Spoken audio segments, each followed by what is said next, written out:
Hi everybody, it's Amanda. How are you doing? This is the 28th of August 2019.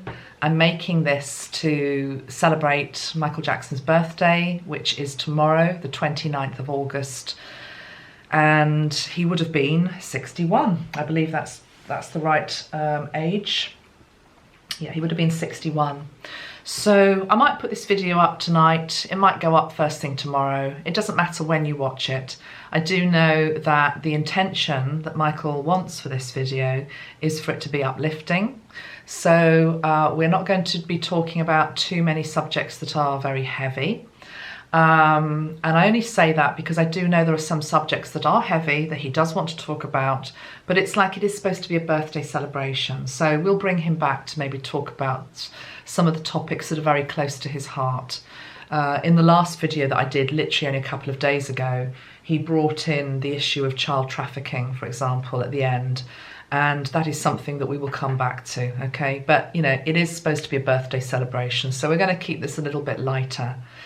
Having said that, he's sort of around me the whole time anyway, but he came a lot closer today, obviously because I was going to be doing this work with him. Woke up about 7:30. It's now about 10:30, so 3 hours or so. And he's been in a very chatty mood. I've actually tried to start this video 3 times. This is the 3rd time, okay? I only got about 10 minutes in, so I didn't do an awful lot. But I actually have come back to do it the 3rd time because I've actually had to almost ask him just to slow his energy down a little bit, because it was feeling, I mean, he's just really excitable. That's the energy today that I'm feeling from him. Very excitable energy, very high vibe, very excitable. His energy is just firing off in all sorts of different directions in terms of different subjects that he wants to talk about, different people that he wants to give a shout out to, which is nice. And I won't forget to do that. I've already written these people's names down. But he's saying, of course, number 1 is my fans. Please thank them always for being here and supporting me and believing in me and being with me to celebrate what should be a happy day, okay? But yeah, I've had to basically slow his energy down a little bit. So let's just get into it. And I think what I'd like to do is, I'm wondering where to start, basically. Just wondering where to start. Let's start with where I thought we were going to start yesterday, which is still on the agenda. But there are other things that are going to be coming in after this, okay? So yesterday, knowing I was going to do this video, and because I've done a video last week on the Amazon forest fires, the terrible destruction in the rainforests, even though I talked about that is going to be regeneration, you can look back and see what my message was with regard to that. But I knew that Michael wanted to bring in Earth Song, okay? One of his iconic songs, Earth Song. And that's got a very valid message for where we are as a species right now and where Gaia is right now. And I gave you an exercise again in my video yesterday, I think it was, to try to honor Michael and his energy and to help raise the vibration of our planet by doing some sort of ceremonial thing with trees. So I have had so many lovely photographs in on social media from many of you that have been hanging beautiful pieces of ribbon, crystal onto trees to mark Michael's birthday. And what I'm realizing we've also done with that, and thank you so much everyone that's participated. He loves it, by the way. It's like he's going from tree to tree is what he's saying. He's shown me the analogy, you know, is it chimpanzees that can, in the jungle, they don't climb trees, they just swing from tree to tree. And it's like he's just able to, he's got like this, of course, bubbles, okay, yeah. Of course it's bubbles, isn't it? That's what I'm seeing. It's he's going from tree to tree and just honouring every person that's done something linked into a tree. If it's not a tree, it can be, you know, a bush. Some of you have done little bonsai trees. He's saying I'm going to be a bit like Father Christmas, and what he means by that is he's not going to leave out anybody that's marked this in some way. Very much like Father Christmas, he sees all the chimneys and he makes sure he goes down every single chimney. It's like Michael saying, I acknowledge and I see every single person that's taken the time to do that. Thank you so much. He loves it. Okay. But yeah, Earth Song. I want to talk about Earth Song. I'm going to read you something that came in as a comment on one of my Facebook pages. It's actually the MJ Lightwalkers group that I run. It's a brilliant comment because, you know, in the UK when Earth Song came out, yes, I was aware of it, and I'm pretty sure it made #1 in the UK. It was certainly very widely played. But a few people are mentioning the fact that in the USA, it wasn't particularly well promoted. Some people are saying it wasn't released as a single. I've no idea whether that's true or not, don't know, doesn't matter anyway. But the point is, it doesn't seem to have been particularly promoted. I want to read out this comment and then I'm going to comment on the comment, okay, and bring Michael in. So this is with regard to Earth Song. If you haven't seen Earth Song, go and watch the video because it's very much about the visual message as much as what he sings and the vibration with which he sings and the whole vibration of the song he's saying. So this I think it's a lady, I'm not sure. They say, it broke my heart to read about the years he devoted to the vision of Earth Song, the messages that he wanted to convey, the patience he invested to make it just so, the dedication to the details of the official video, all told in great depth in Joseph Vogel's book, Earth Song. I don't know the book myself. It seems to me that this gorgeous song was practically silenced in the USA. It was not played on the radio, it wasn't widely promoted, and it did not get the recognition for its strong message and amazing artistry of opera, gospel, and just everything that came together in a masterpiece. I have been a huge fan of Michael Jackson all my life. Yes, back then I focused on the upbeat, dancing beats, but now Earth Song is my #1 choice.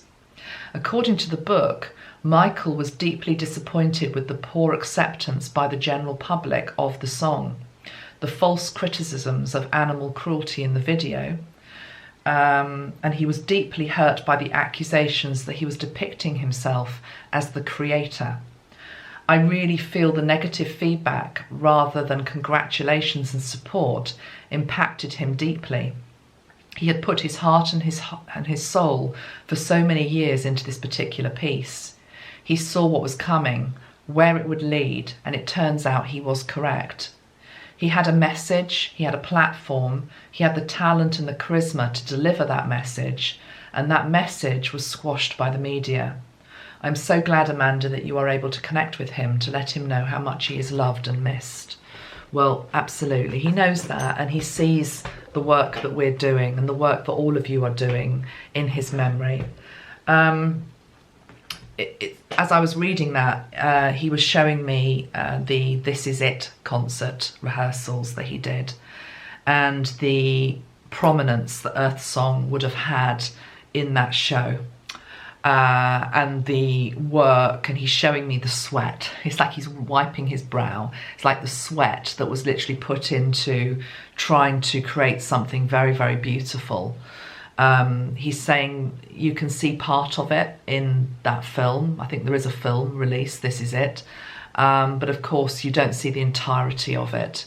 He's a little bit sad about that, but you know, he's saying the video is enough. Okay, so you're being encouraged to go back and look at that video. And it's almost as though he's saying, I can't say any more than I did in that song.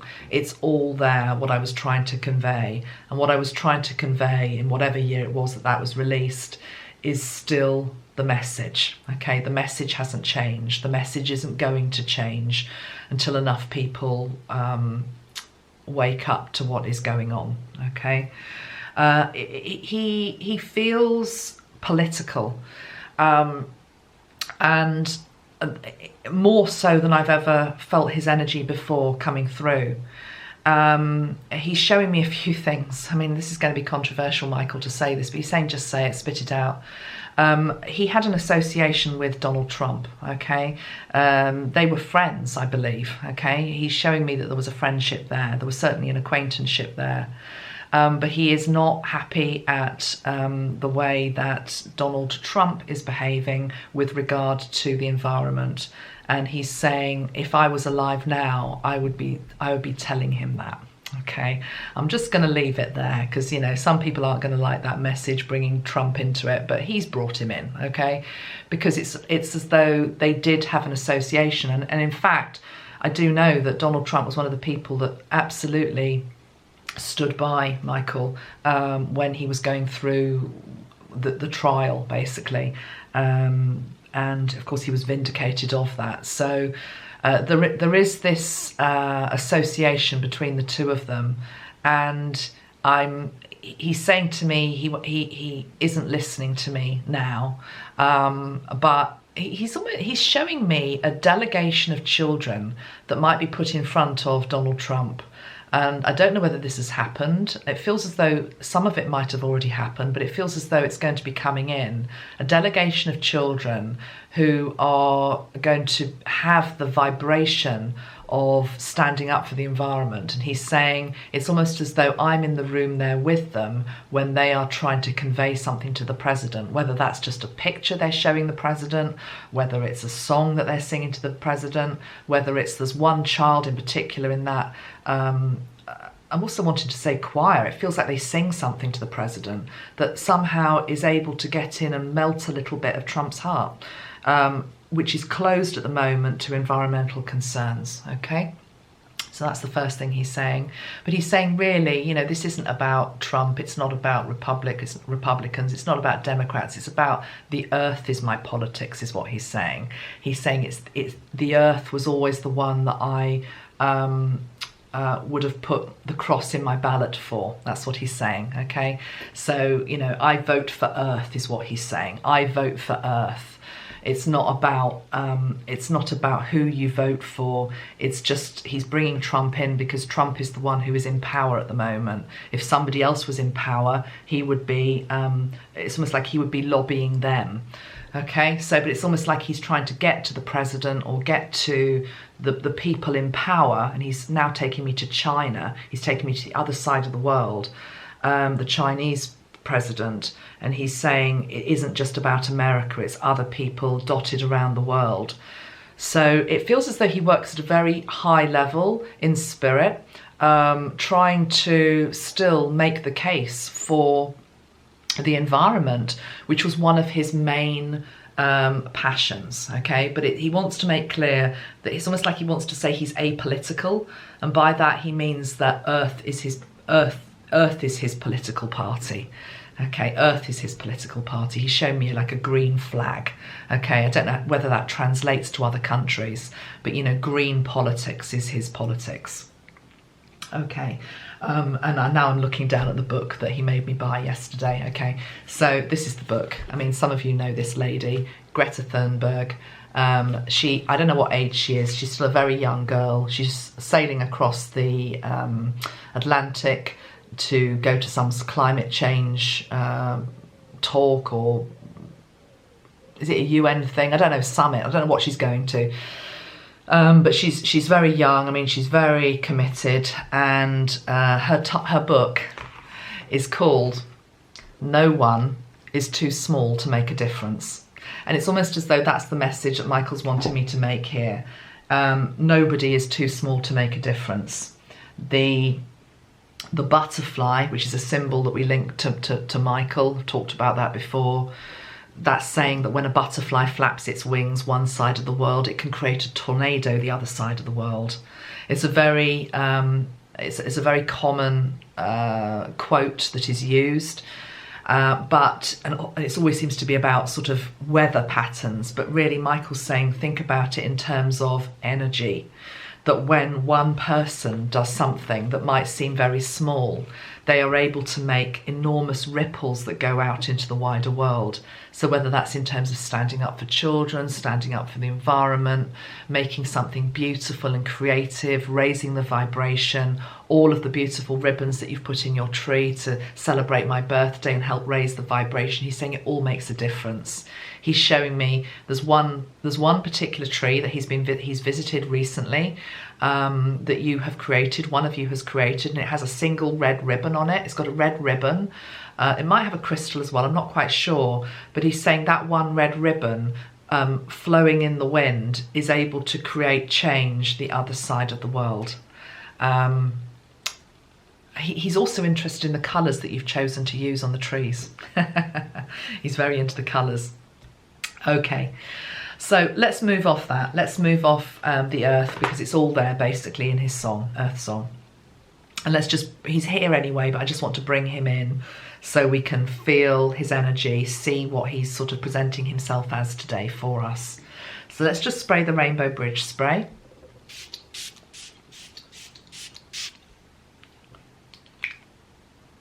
Rainbow Bridge is an energy that helps to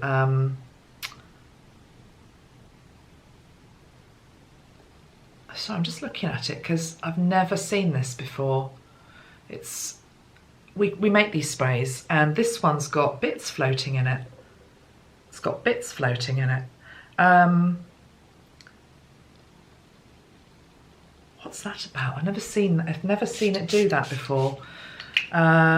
Okay, some of you aren't necessarily, that you might bypass this just 1 minute I'm about to say, but for those of you that are colour therapists, those of you that have worked with systems such as Aurosoma, colour mirrors, and my own system, when bottles change and you have bits, it's got loads of bits in it. This is energy that's basically changing. It's gone cloudy. There's bits in it. Hold on, I need to work out what's gone on here. This isn't about the spray, it's not about the oils, it's something energetic that's happened. This is the Rainbow Bridge spray. This is the one that helps us to connect to the other side of the veil. So what's gone on with it, with Metatron and Michael?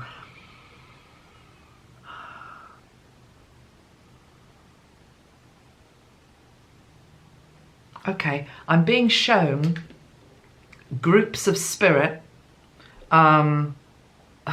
groups of souls who are, for want of a better word, clumping together. Soul groups coming together is what I'm being shown. Soul groups coming together, both sides of the veil, to help lead a charge. Interesting, I've got 2 cards sitting on my desk, both of which involve horses. One is about conquest and the other is about courage. I pulled 3 cards for Michael just to get me going this morning with his energy. And I've got the card of conquest, the card of courage, and then the card of new beginnings. Let me just show them as a 3. Okay. It's like a charge forward. This is linked into soul groups coming together, finding each other. Strength in numbers is what Michael is saying. And an enormous, I've said this before in other videos, but he's just telling me it again, an enormous number of souls that are coming into the planet at this time and going forward to bring about this new beginning for the earth. Okay, all right. Thank you. Right, that's just as an aside. I just saw that. I knew there was a message in it. Okay, Michael, let's just see how you are today. Well, we know you're excitable. Yeah, he's excited about his birthday. He's dressed all in white for some reason. He's dressed all in white. He's not dressed as I normally see him. He's got white trousers on, when I say a white shirt, it's not like a starched cotton shirt. It's silky. It's very nice. Well-tailored white outfit, trousers, fitted trousers, they're not jeans, and the top is silk. It's beautiful. He looks very, very smart, and very comfortable in it. He, as we just bring him across the Rainbow Bridge, because he's already here basically, And we will just do that because I know sometimes you're used to me doing that. So we're just seeing the rainbow bridge, spirit to earth. We're seeing the brow of the bridge. We're seeing the seat that's laid out for him. And, okay, he's saying it's almost like, it's weird. It's like he's excited because it's his birthday, but it's almost like he doesn't want any fuss. But I think that's also because when spirit comes closer to earth, they get reminded of how they were on earth. And I think it's because when he was on earth, he's saying, I don't know, maybe birthdays weren't a big thing. In fact, I think I've read that I think that is the case. He didn't get to celebrate birthdays very much as a child, and even as an adult there was still this sort of hangover of sort of not making too much of a fuss about it. But it's weird. So I've got these two energies going on. It's almost like he's being reminded when he was on earth, it's like, don't make so much of a fuss of your birthday. But in spirit, it's like, whoa, I'm actually quite excited about it. That's the energy that I'm getting. I must say also that I picked up the energy of Princess Diana around him very strongly today, and Marilyn Monroe, and Diana Ross, and Elizabeth Taylor. But particularly, I'll just take them one by one. Marilyn Monroe, okay, she came in really unexpectedly, wasn't expecting her at all. You know that, you've seen Marilyn Monroe singing Happy Birthday to President Kennedy.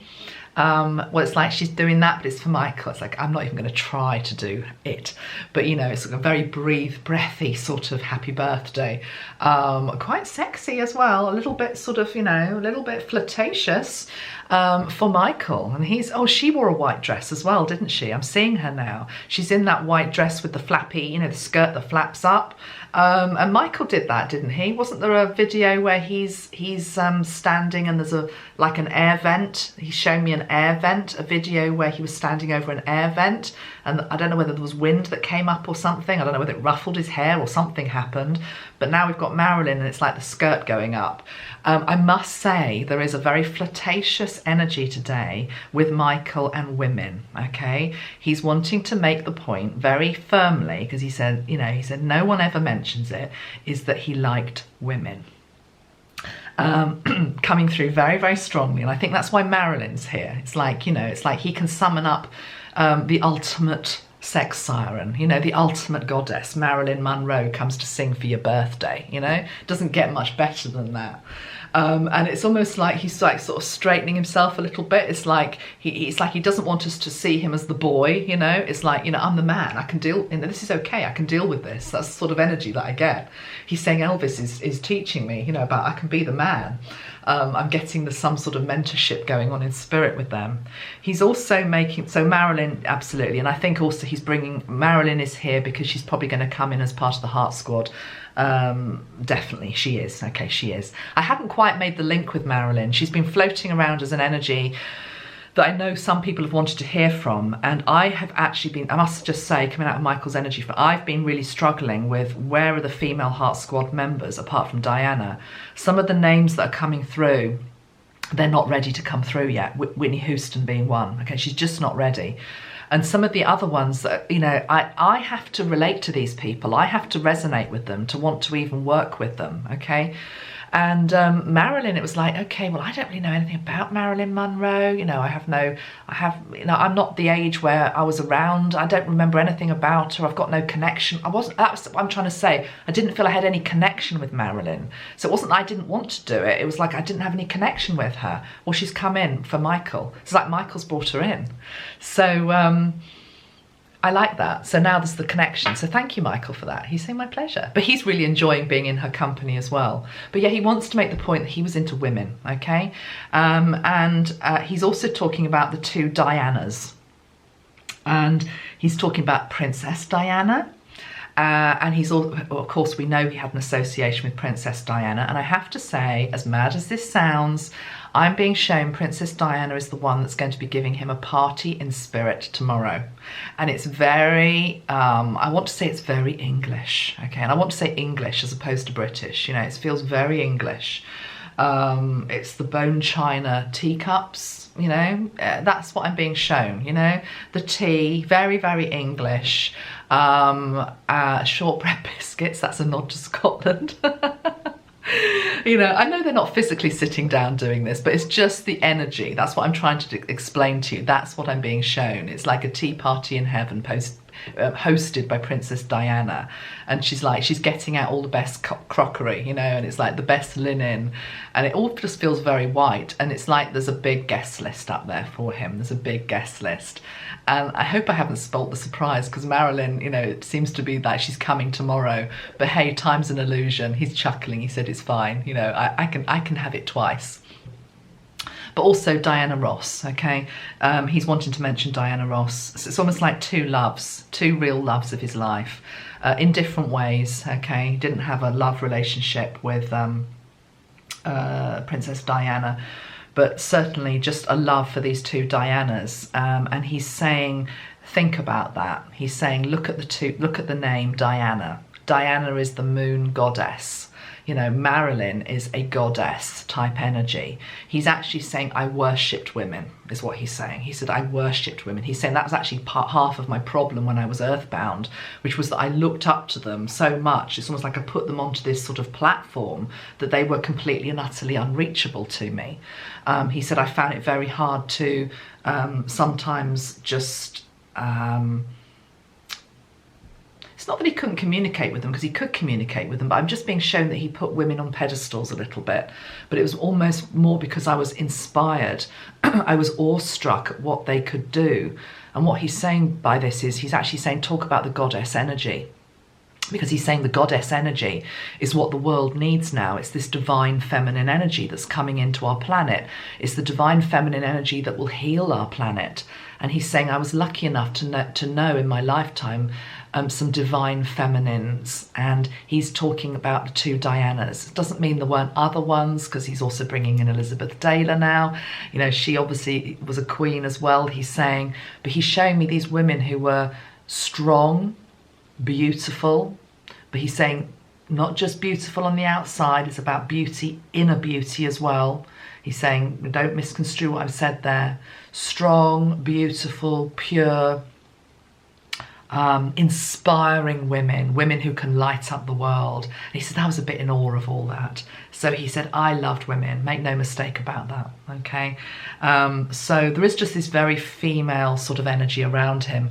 I think I'm making this, I'm just reminding myself now. I watched one of my friend's videos, Steve Judd, who's an astrologer. He was talking about that I think there's 5 planets in Virgo on the 30th, which is only a couple of days' time. It's a very Virgo energy at the moment. Well, Virgo is linked into the female, okay? It's a very feminine influence. So that's what I'm picking up around him right now. Just this, this love of women, basically. That's what I want to say. Anything else to say on that, Michael? He said, no, I think I've said enough. He's got a bit bashful now. It's like a bit bashful, okay. I will just say, because I've written them down here, I got a couple of messages for 2 women. To put this into context, because it's a slightly strange one, I must just explain how sometimes these messages come in. I've said to you before, when I know I'm going to channel somebody, you know, I get up in the morning and I get myself ready. I always put my face on, put my makeup on, and they're often hovering, you know, as I'm sort of titivating, and you know, anyway, today I'm putting my makeup on, and I was putting some lip liner on, and it started to bleed a bit. You know, it happens a bit when you get older, you get little lines under your mouth. So I was like, oh no, it's starting to bleed. And Michael was like, oh, I hated that when that used to happen. I was like, okay. And it's quite a muggy day today, it's quite humid, and there's like a couple little spots of perspiration here on my top lip, and I went to like mop it up with a bit of powder. He said, I used to hate that as well. I hated that when I used to sweat on stage, you know, and it would show through my makeup. So we had this thing going on about makeup. It's just like a little chatty little thing. And then I heard the word Sheryl. He said, give my love to Sheryl. And I thought, Sheryl? I wonder who Sheryl is. And I thought, oh, it must be his makeup artist. Must be his makeup artist. But I thought, I don't think she's called Sheryl, is she? But I also knew he was, although he was saying give my love to Sheryl, I also felt like he was saying give my love to the makeup artist, because it was all about makeup. Well, his makeup artist was called Karen, okay? So it's like there's a shout out to Karen. But Sheryl, I know who he means. And you see, this is Michael in terms of his Christ-like energy, in terms of being able to forgive, okay? Sheryl Crow. And Sheryl Crow is one of the people who's come out recently and basically been slagging him off, you know? And maybe that's putting it a bit too, he's saying, tone that down a little bit. Okay, I'll tone that down, Michael, that was me. Not defending him, okay, certainly not defending him in the wake of leaving Neverland, you know, coming out sort of saying, oh, well, I always thought there was something a little bit odd about him. And I think it all seemed to be rooting from the fact that she says that he never acknowledged her or basically said hello to her. Or, you know, there seems to be an energy of being offended that he didn't recognise me when I was alive. Now, whether that's true or not, I've no idea, and he's too much of a gentleman to say. But what I thought was really sweet, because it was like, say hello to Sheryl for me. And he doesn't mean that in any catty, bitchy way. It's coming from pure love. It's coming from just say hello to her for me. Because it's almost like he knows that what she said about him is coming from a place of feeling rejected, rightly or wrongly, you know? It's not that he did reject her, it's just that's her own stuff, okay? He's triggered something in her so that she has had to say that. So I wanted just to say that. There was a shout out to Sheryl Crow, which was like, whoa, okay. I also wanted to say something very briefly, I'm not going to get into it, about Raymond Bain, who is, I believe she was his publicist. I think she, all he wants to say about that is he wants to say he is grateful to anybody in this climate who is standing up for him, okay? And he doesn't judge anybody that comes forward with what they may have done in the past, how they may have behaved in the past. Remember, he's coming through now as pure spirit, a soul. Soul light is, and soul essence is very different from human essence, where we basically can judge other people. So I feel as though he's shown me a relationship with ups and downs with her, but he is wanting to thank her for coming out and standing up for him. Okay, so I will just say that as well. Right, I want to ask him now about how we can help the children. Okay, I feel like he wants to say something about how we can help children. Now, I'm not talking about, as I say, the really heavy subjects of our day here. It's his birthday. I'm more wanting some guidance, Michael, in terms of those of us that are maybe bringing up children, teaching children, mentoring children, just being in the vicinity of children. How can we help the children of this world at this time? How can we help the children of this world at this time?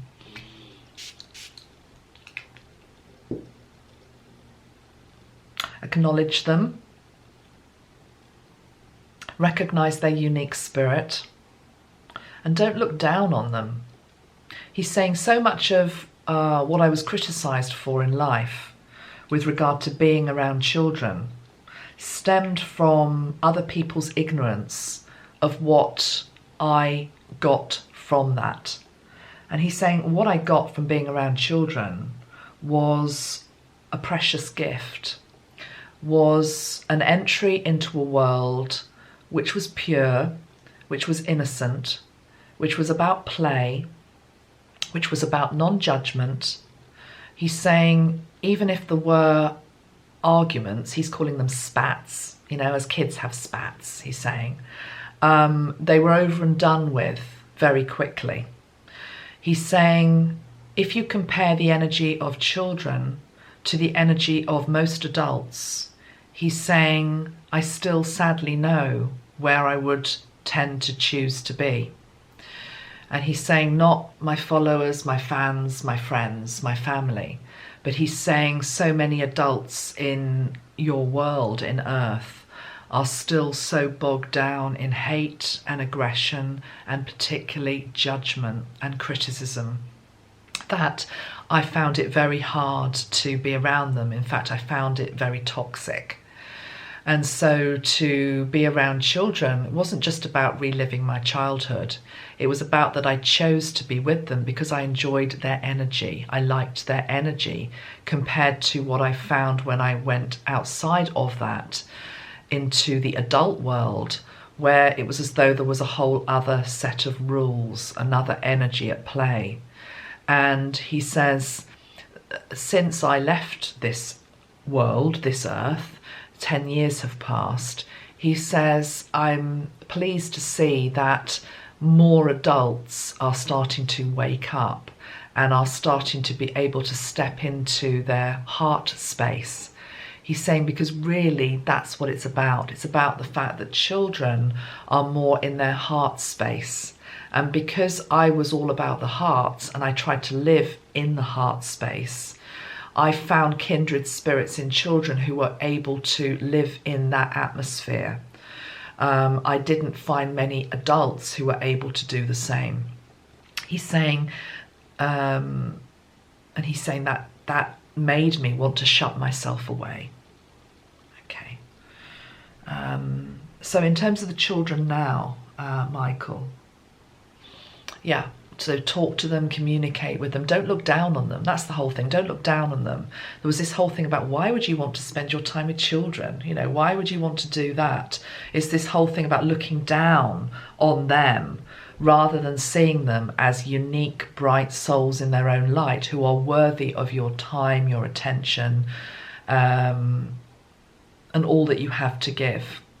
And he says the beauty of being around children is when you give them love, is it comes back multiplied tenfold. Although that's not the reason why it's done. It's not the right reason why I did it. But he said they did feed my heart as well.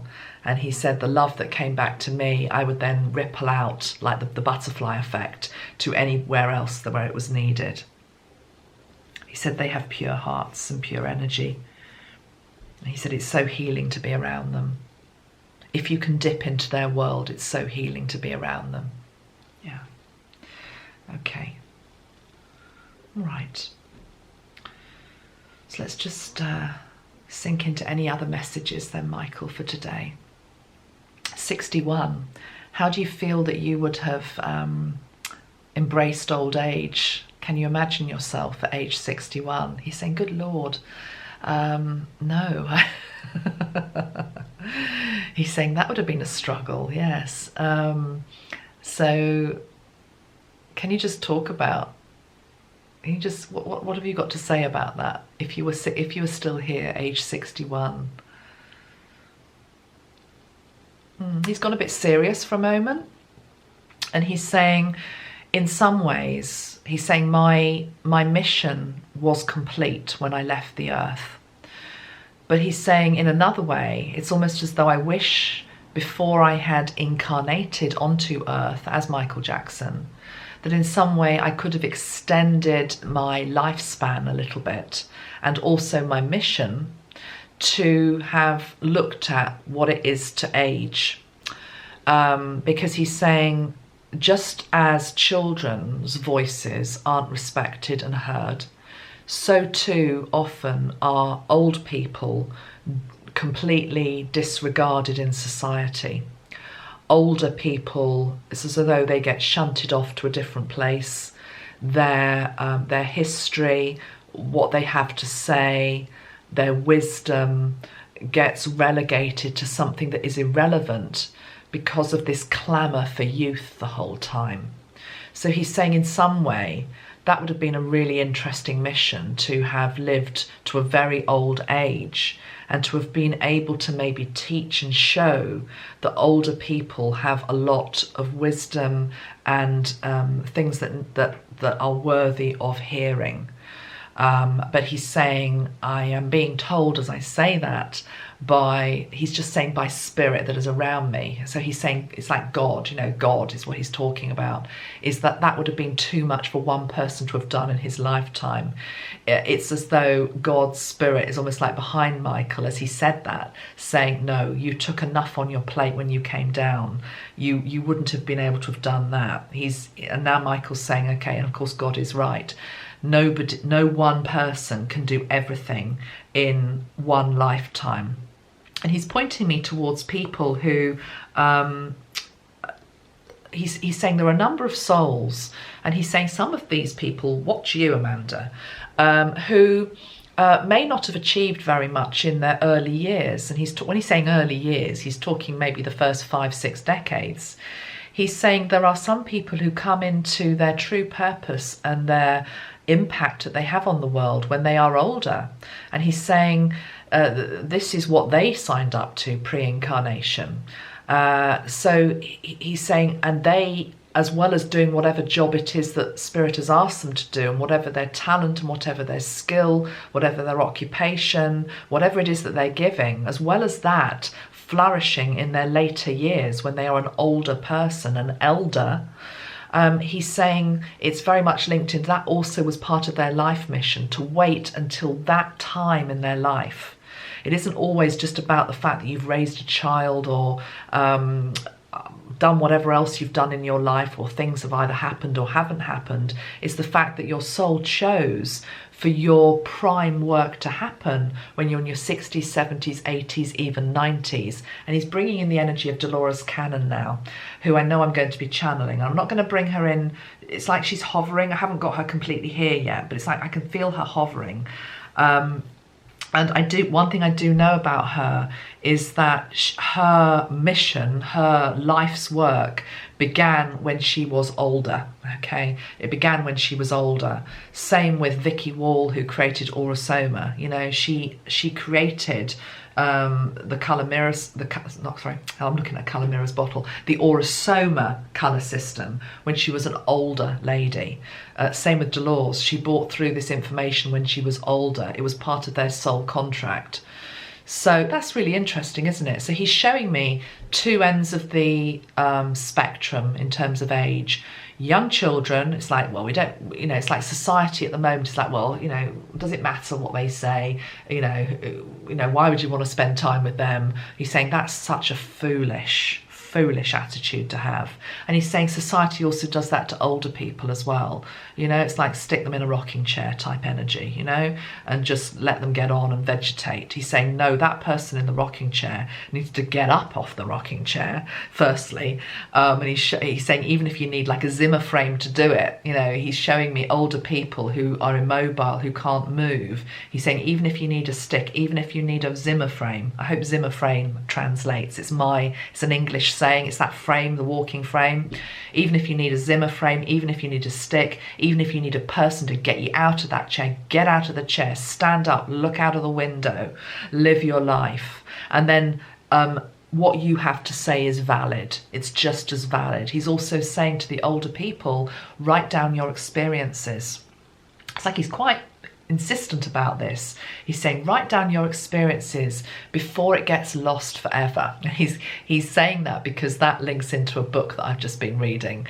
He knows I've been reading Anthony Doerr, All the Light We Cannot See. And I've quoted this in a couple of videos now, that line from the book, which is, open your eyes before they close forever. It's the same thing. It's like he's saying, write it down before it's lost forever. Your wisdom, what you've learnt in this lifetime, what you want to leave the earth, you know? He's showing me books of pressed flowers.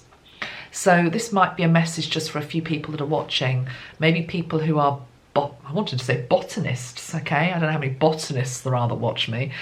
People who are botanists or who have an interest in flowers. I'm seeing pressed flowers in a book, and he's saying make sure that you label them, okay? He's saying because some of these species sadly are not going to go into New Earth. And he's saying don't be sad about that. He's saying because everything regenerates. He said the species that won't make it into New Earth, he's talking about plants, he's saying will be replaced by other plants. This is really interesting. He's saying other plants that are able to filter the air better. Okay, but he's saying we still, you know, history is important. Okay, he had an album, of course, called History. Oh, of course. Was it history or was it his story? Because he's talking about it needs to be your story, her story, his story, your story. It's like what you've noticed in life. For me, one of the things that I notice in life is colours. You know, even colours, he's saying, are changing. You know, and he's saying photographs aren't good enough because photographs fade. He's saying somehow you have to capture colour in a way that's not going to fade. Document it. So people in the future can pick up a book or pick up some sort of library type item, and they can see this is what people used to think red was. This is what people used to think yellow was. This is what people used to think green was. He's saying green in 200 years isn't going to be green as we know it now. Red as we know it now is not going to be the same red as we know it in in the future, he's saying the colours of the rainbow are going to change. Because there is a new covenant, there is a new promise that's coming from God to his people. There is a new ark moment coming, he's saying. And he's saying, I'm not saying that to scare anybody. He's saying because you have already decided amongst yourselves at soul level what you're going to be doing, whether you're going to be going into that new ark, the new earth, or whether you choose to exist on a different dimensional reality. Okay, so this is the thing about, this is very Dolores Cannon as well. Feels like she's coming in with Michael. It's very sort of like new earth and old earth, 3D and 5D, although we're moving beyond 5D as well. We're moving into 7D. Just coming into my energy now for a moment, Michael. I just want to say something here. He's saying, yeah, sure. 2012, those of you that have been around the spiritual path for a while, you'll remember all the hullabaloo about 2012. I was following very strongly at that time a guy called Dronvalo Melchizedek. I still respect Dronvalo, but you know, there was, as we got closer to 2012, he talked a lot about we were going to move from the old earth to the new earth, and there was a bit of fear that came into the equation, you know, in terms of if you haven't done this by a certain date, I think he was talking about Merkaba activation and stuff, you know, you're not going to make it to new earth. And I think it scared a lot of people. And a lot of people didn't really understand it, including myself at that time. Now, 2019, I completely and utterly get it. No one's going to face devastation or judgment in terms of you're damned, you're not making it to new earth. Everybody has the chance to make it to new earth, but it's a consciousness. You can literally, I can be in a room and I can be fully in 5th dimensional energy or 7th dimensional energy on a good day, and I'm in new earth, and I can be sitting beside somebody who is in old earth. Now, for some of you, you're going to be like, what she just said? That sounds really bonkers. For other people, you're going to be nodding your head saying, yeah, I completely and utterly understand what you just said, Amanda. And it's not a competition. It doesn't matter if you don't get it or you do get it. Okay, it's a shift in consciousness. Some of us are holding the new earth consciousness, and those of us that are holding that new earth consciousness, it's as though there is an initiation, which is what Michael is saying, whereby we effectively go into like an ark, you know, an ark. It's like Noah's Ark is what he's showing me. And the people that want to hold this new earth consciousness are going to be going into this ark. It's not a physical structure. It's not a wooden boat. It's an energetic boat, is what he's saying. It's an energetic ship. It's like an energetic galactic ship. And it's something that you can go into at any, almost like at any moment, at any time. And it helps you travel from one dimension to another. And the thing about when you get into this particular ark or ship is that when you fully go into it and you embrace it and you step into it and you choose it, you don't then go back into the old way. If you try and understand what I've just said with your mind, you're going to come up with 110 questions. I want you just to listen back to that, what I've just said, and go into your heart. Your heart will completely and utterly understand what I've just said. Okay, we've gone a bit deep there, Michael. He said, yeah, sorry. No need to apologise. But he's saying, yeah, you know, people just need to be aware that this is happening. Dimensions are changing. Time is speeding up, he's saying. More is going to become visible with what was unseen is going to be seen. That's a message that can be taken in many different ways. Okay. Trees. It's interesting. As I was talking about all that, I picked up this. I've talked about this in my last video. This is a wood stroke branch. I picked up this. It links to the tree.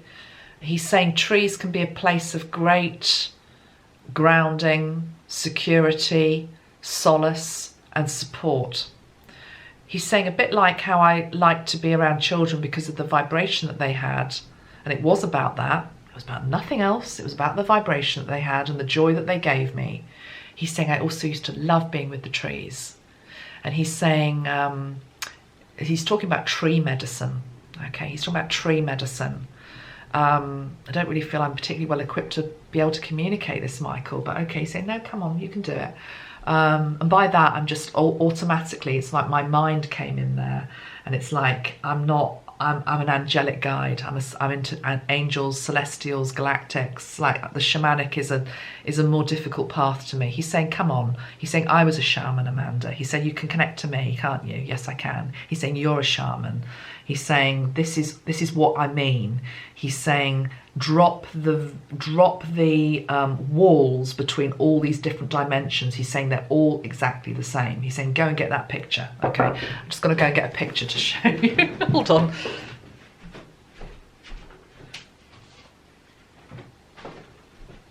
He wanted this picture in the shot, actually, but, you know, it's only me in my little room, and I can't get everything into shot. This is my painting of my elder, and isn't it gorgeous? So he's saying, just let them feel the vibration of that. He's very linked into the indigenous tribes, and he's very aware of what's happening in parts of the world linked into the indigenous people. He's showing me the rainforests in the Amazon again, and some of the displaced tribes. He's shaking his head at that. He's really shaking his head at that. And he's showing me places in America, places in Canada, displaced peoples. Australia he's showing me now. New Zealand he's showing me. Oh, to be honest now, he's lighting up the globe. Okay, so he's saying show the globe. All right. So I always think of Michael. I've shown this to you many times before, just because he's got the world in his hands. It's like the globe is just now, it's like he's lighting up the whole globe. He's showing all the places on our planet where indigenous people have been displaced, shunned, ignored, not heard. Seems to be a bit of a theme in this video, doesn't there? That it's like he's standing up for the people whose voices have not been heard. The young, the children, the old, and now we're into the indigenous people of our world. And he's saying their time is coming. He's saying pull a couple of cards for the indigenous tribes. Okay, so I've got a deck here. Where is it? This is the Spirit Oracle deck by Patrick Gamble. It's a very shamanic deck. And I'm going to just pull a couple of cards for the indigenous people of the world. I said to you that Earth is his politics. I think he would have been, you know, going back to that question, where would you have been at 61? He's showing me that he would have, he's saying I wouldn't have been allowed to have done it, which is why he's not here anymore. But we won't get into that too much, Michael. What he means is he would have been a champion for Earth. He would have rallied a call for Earth. He's saying don't get upset. He's saying there are people there now still doing that job and doing it very well. I don't know why, but I'm now noticing there is a spider on my ceiling up there. I'm seeing a spider on my ceiling. I've got humour. Okay, that I think is about the spider. It's not about the indigenous people. Yeah, that's just a little message for me. Don't be frightened of that spider up there, Amanda. Okay, don't be frightened. Okay, right, let's get serious a minute. Right, a message for the indigenous people. Oh no, actually he's saying go back to that card. He's saying that does apply to the indigenous people as well. He's saying they've almost been regarded as a bit of a joke up to now, you know? It's almost like a bit of a joke. I remember when I went to the powwow in Canada, was it last year or 2 years ago? Time fades, to be honest. And they put their, I want to get the word right, so I'm sorry if I'm going to say the wrong word here. Regalia, I'm going to call it regalia. That might be the wrong word, okay? But you know, they put their regalia on, you know, and we were sitting watching them doing their dance and the beautiful regalia, let's call it that, and somebody in front of me said something along the lines of, oh, I like their costumes. And straight away somebody turned around to them and said, they're not costumes, you know? It was almost as though unintentionally that person had derided. It was unintentional. So there's this thing about they haven't been taken seriously. It's all been a bit of a joke. It's not a joke anymore. That's one message. The other thing, this card is the sun. The sun, look at that, it's the sun. The sun is going to start illuminating. Look what's on the bottom of the pack. Home sweet home.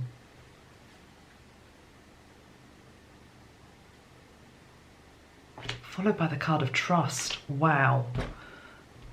The sun is going to be illuminating the whole energy around displaced Indigenous peoples. Home sweet home, I don't know if you can see on this card, there are two parties.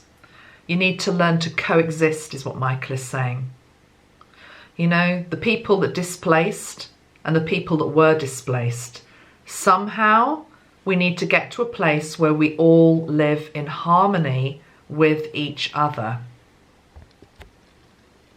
And that we all regard Earth as our home. He also wants to say it's about the animals also having their place on Earth. Okay? Living in harmony with animals as well as each other. And we have to trust that that is going to happen. Here we've got like the shaman, the shaman.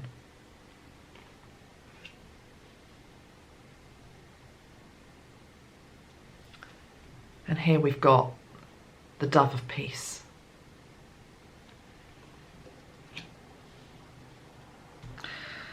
So my battery is flashing. This is about to run out of power.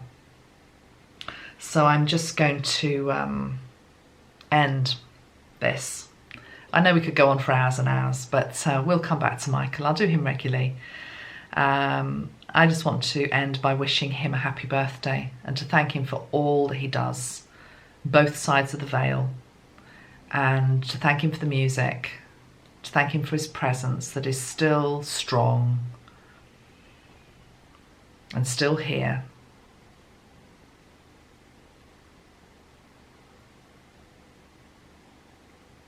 Okay, so just seeing him now in the white, and he's getting up. And he's just laughing. He's just got a lovely, light-hearted energy today. He's laughing. And it's like he's saying, I better go back now. He said, I know that they're preparing things for me tomorrow here. And it's like he's got a childlike sense of wonder. And I still get the energy of Princess Diana. Princess Diana loved to... She loved surprises and fun. She liked fun. She liked fun. I can feel Diana's laughter. And it's like that's what's drawing him to where he's going right now. But he's also with us. I hope you enjoyed that. I enjoyed being with him. Much love, everyone. Bye for now. Happy birthday, Michael.